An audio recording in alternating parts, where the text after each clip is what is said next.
발표해 주십시오.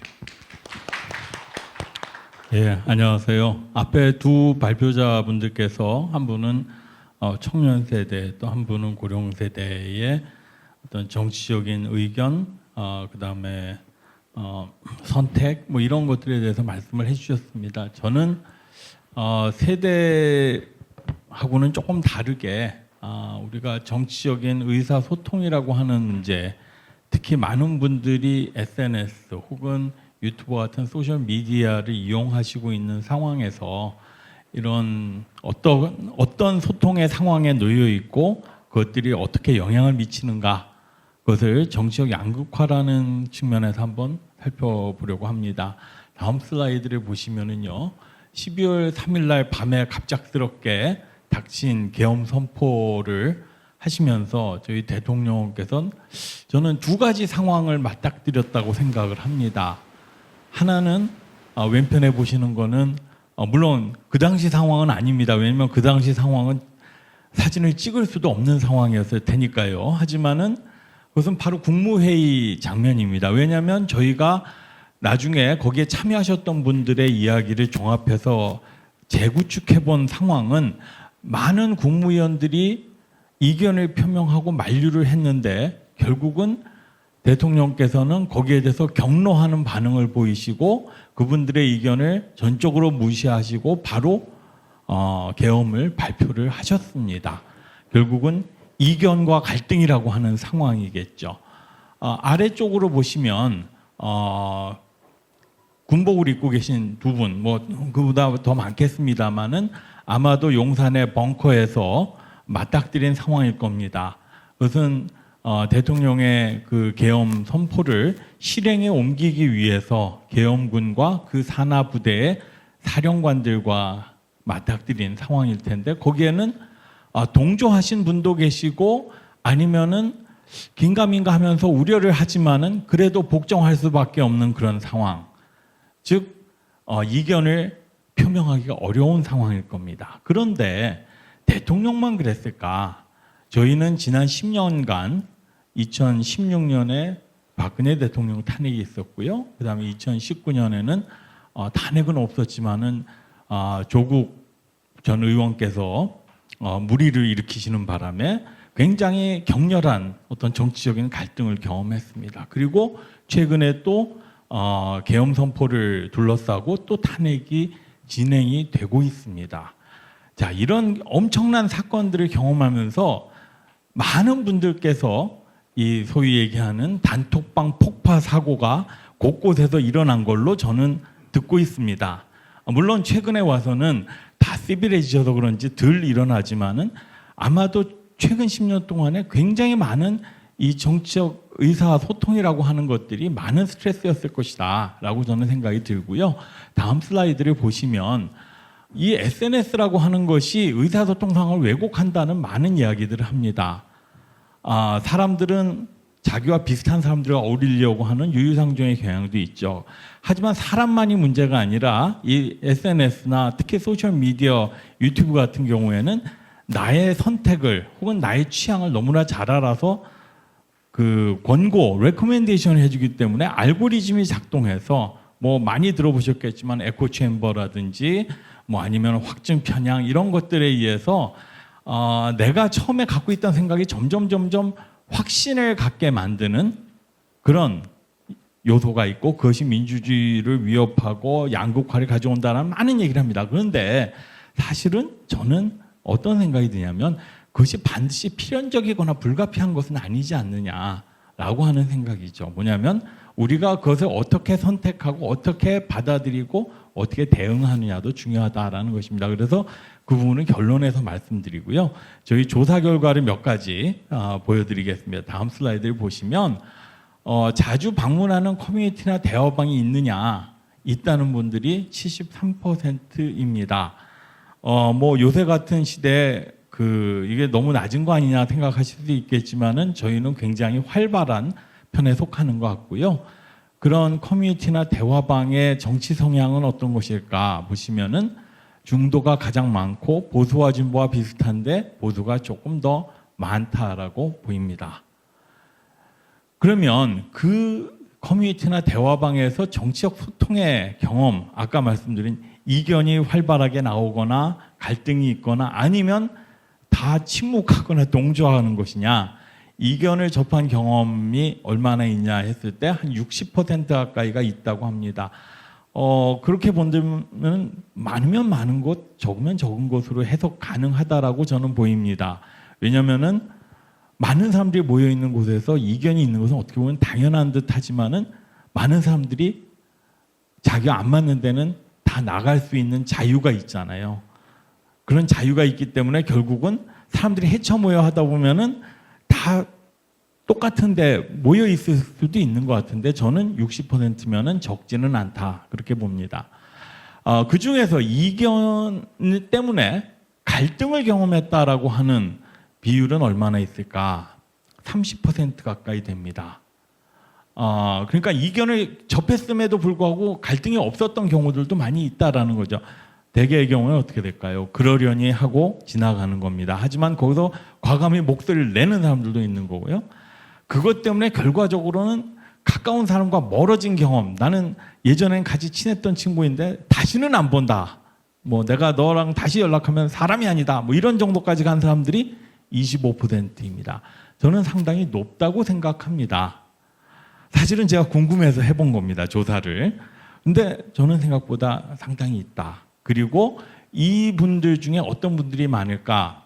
이견을 접한 경험은 40, 50대가 많지만 이견을 접한 거는 20대가 많지만 의견 갈등이 많은 그리고 멀어진 경험은 40대가 많습니다. 그리고 또 70대가 많습니다. 다음 슬라이드를 보시면 결국 그렇게 갈등을 하다가 결국 지지정당을 바꾸기까지 한 사람들, 꼭 그래야만 지지정당을 바꾸는 것은 아닙니다. 그냥 혼자 생각하다가 바꾸는 사람들도 있을 겁니다. 근데 앞서 말씀드린 것처럼 지난 10년 동안에 어떻게 보면은 한국 정치의 지각 변동을 일으킬 만한 사건들을 겪으면서 내가 정말 지지했던 정당이 과연 옳은 것일까? 이 사람들을 내가 계속 지지할 수 있을까라는 고민을 해서 바꾼 분들이 30%가 넘습니다. 저는 역시 이거 뭐 어떻게 보실지 모르겠지만 저는 꽤 된다라고 생각이 듭니다. 그리고 가장 많은 세대는 40, 50대 그리고 비교적 적은 세대는 20대와 70대였던 것으로 나옵니다. 다음 슬라이드를 보시면 어느 정당 지지에서 어느 정당 지지로 바뀌었을까? 위에 있는 퍼센티지는 원래 정당, 물론 이것은 바꾼 사람들의 한해서만 퍼센티지를 보여드리고 있습니다. 더불어민주당에서 가장 많은 분들이 간 것은 국민의힘이고요. 더불어민주당을 지지했던 분 중에 바꾼 분들이 있다면은 39.1%가 국민의힘 지지로 바뀌었습니다. 국민의힘 지지에서 전체 중에 지지를 바꾼 분 중에 42%가 더불어민주당으로 갔습니다. 이렇게 보면은 국민의힘이 물론 그전에는 다른 정당이었겠죠.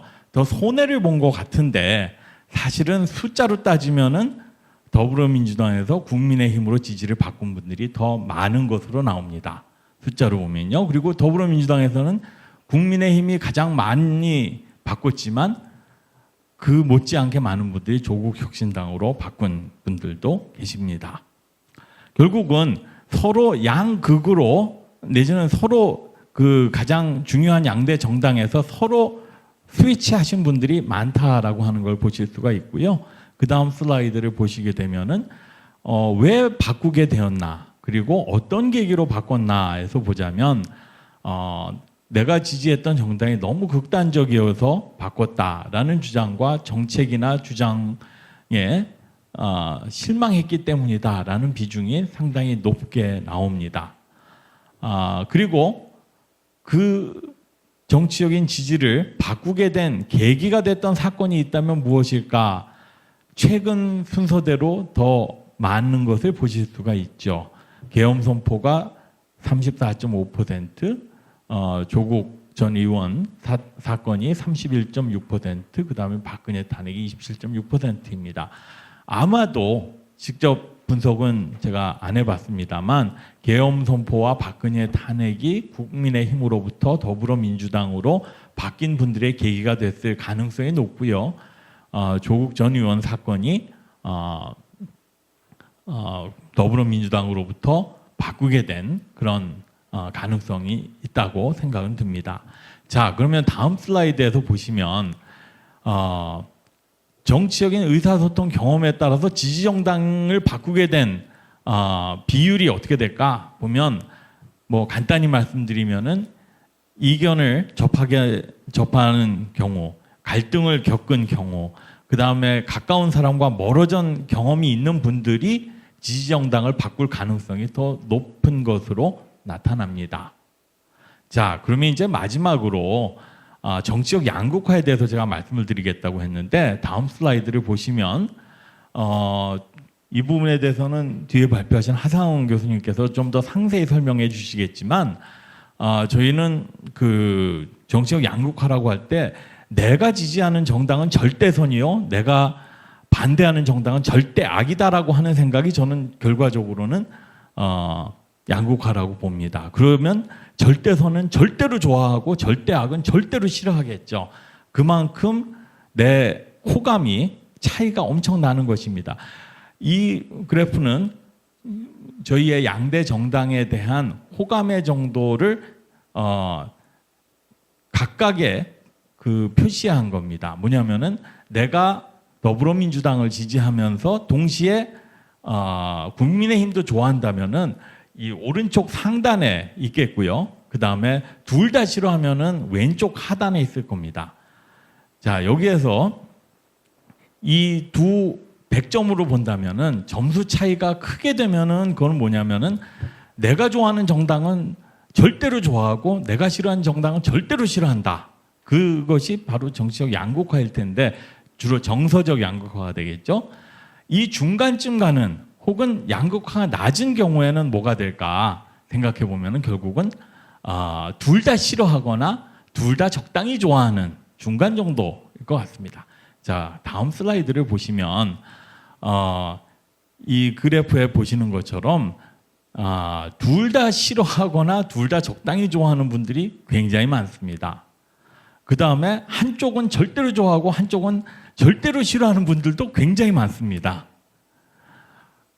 그래서 보통은 분포가 중간이 많은데 여기는 이 분포 자체가 양극화되어 있습니다. 그런데 거기에서 양극화 수준이 높다고 하는 것을 만일 80점 차이가 나는 걸로 본다면은 한 16%, 그 다음에 한 70점 차이가 나는 걸로 보자면 한 30% 가까이 되는데 이 두 개를 가지고 한번 앞에 두 가지를 가지고 설명을 드려보겠습니다. 다음 슬라이드 보시면 정치적인 의사소통에서 대화방에서 이견이 많고 갈등을 많이 겪고 관계가 멀어진 사람들일수록 양극화를 더 많이 양극화 성향을 보이는 걸로 나타납니다. 그런데 흥미로운 점은 그 다음 슬라이드에 보시면 지지정당을 바꾼 분들이 그 정서적 양극화의 수준이 더 낮은 것을 보게 됩니다. 그래서 이제 시간이 다 된 것 같아서 제가 마지막으로 슬라이드에서 정리를 해보자면 다음 슬라이드 보여주시겠습니까? 결국은 정치적 의사소통에서 이견을 많이 접하고 갈등을 겪고 관계가 멀어지면 분하죠. 그래서 정서적으로 발동이 걸립니다. 양극화가 되지만 꼭 그런 것이 아니라 내가 내 생각이 좀 잘못된 부분이 있을까? 내가 너무 지나친 것일까? 아니면 저 사람이 저런 말을 한 데는 다 이유가 있지 않을까라는 생각을 해보고 지지정당을 바꾸는 데까지 간 사람들은 결국은 정서적 양극화가 그만큼 낮다는 것입니다. 왜냐하면은 나는 적어도 내가 굉장히 많은 고민을 하고 생각을 하고 그 결과로 선택을 한 것이기 때문에 절대악과 절대선이라고 하는 이분법적인 구도로 생각을 하지 않는다라고 하는 것을 말씀드리면서 제 발표를 마치겠습니다. 감사합니다.